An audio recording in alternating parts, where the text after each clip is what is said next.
frost advisory in effect from 1 a.m. to 9 a.m. Central Daylight Time Monday. The National Weather Service in Springfield has issued a frost advisory, which is in effect from 1 a.m. to 9 a.m. Central Daylight Time Monday.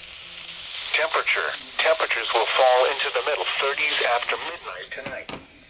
Impacts: frost development could damage sensitive plants and vegetation since the growing season has already started. A frost advisory means that widespread frost is expected.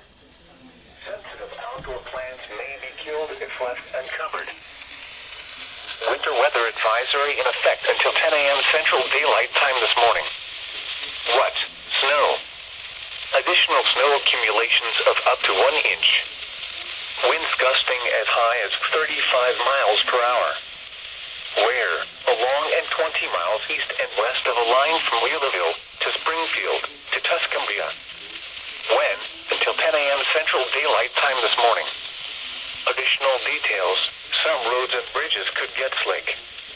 A winter weather advisory for snow means periods of snow will cause primarily travel difficulties. Expect snow-covered roads and limited visibilities, and use caution while driving. The latest road conditions for the state you are calling from can be obtained by calling 511. The current